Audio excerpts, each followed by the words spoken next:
Olá, amigos! Estamos de volta com o nosso canal Baú do Escriba, diretamente aqui da Faculdade de Teologia Bereshit Lajinha, mantida pelo Centro de Cultura Bíblica Bereshit, há mais de 25 anos, difundindo a literatura e o ensino teológico na região aqui sul capixaba e leste Zona da Mata.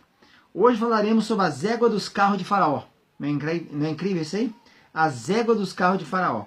Está lá no capítulo 1, versículo 9 de Cantares.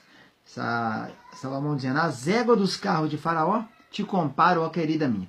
Irmãos, eu indagando sobre esse assunto, a nossa apostila Égua dos Carros de Faraó, que está aqui em minhas mãos, ela foi escrita antes de 1987.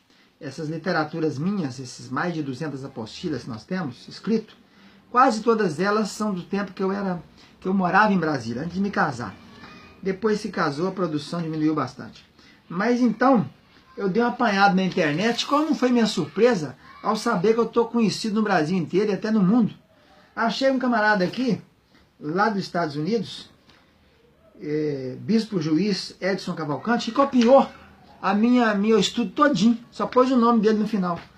Igualzinho, ipsilitérice, igualzinho.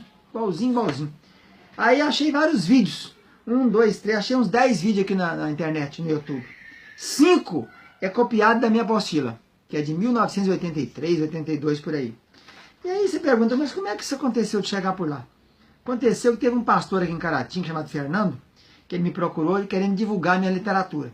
E eu autorizei ele a fazer isso. Ele pegou então 10 estudos de Cantares, colocou no livro, que chama Shir HaShirim, que eu já vi publicado antes, quando eu cheguei logo em Lajinha, em 1989, 90.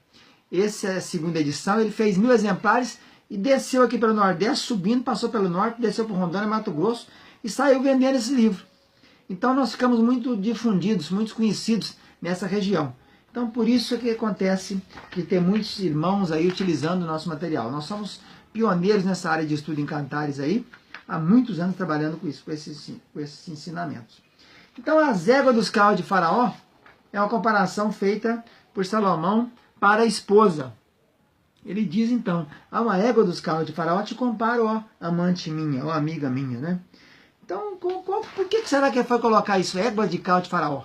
Naquela época, as éguas dessa carruagem, dessa quadriga que Faraó andava nela, era a melhor coisa que havia na face da terra. O Egito era um reino, né?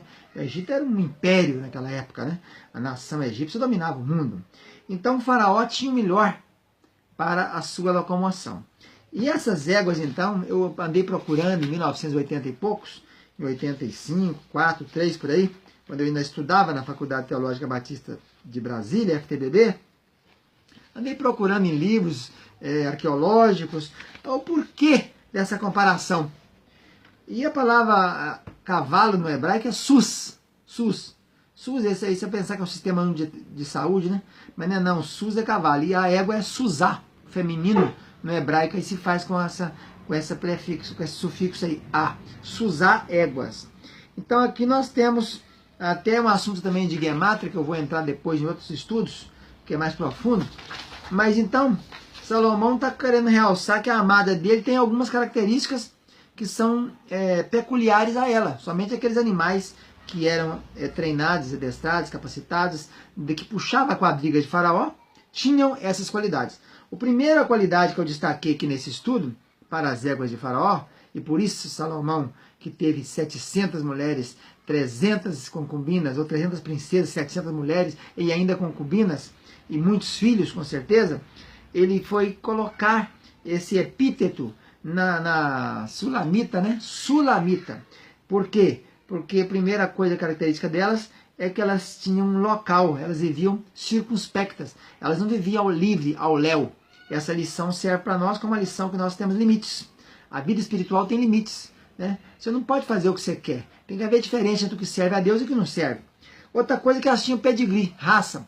Não era qualquer raça que puxava as carroças de Faraó, não. As quadrigas de Faraó, não. Tinha que ter uma raça. A gente conhece muita raça de cavalo, né? Conhece Mangalarga, Campolina, etc. Mas aquelas éguas eram hititas. Elas vinham da região onde se melhor tinha na área de aras, né? Os melhores aras, os melhores centros de treinamento de cavalos e éguas eram dessa região ali da Mesopotâmia. Então, nós também temos que essas éguas eram adestradas. Além disso, ela tinha adestramento. Aí, voltando à característica anterior, o servo de Deus, a esposa, a noiva, no caso, que é a igreja, tem que ter raça, né? Temos que ter condição, resiliência para enfrentar as dificuldades. Não ficar indo e vindo, igual onda, num pico e um vale, né? Temos que manter um equilíbrio. Elas eram adestradas fora do nosso treinamento. As éguas não iam puxar carroça de Faraó se não tivesse um treinamento muito bom, um adestramento de primeira linha. Nós também precisamos de adestramento, precisamos nos preparar para produzirmos melhor. Outra coisa é que elas tinham uma alimentação balanceada, separada. Não era uma alimentação qualquer. Elas tinham uma alimentação como se fosse um nutricionista encarregado delas.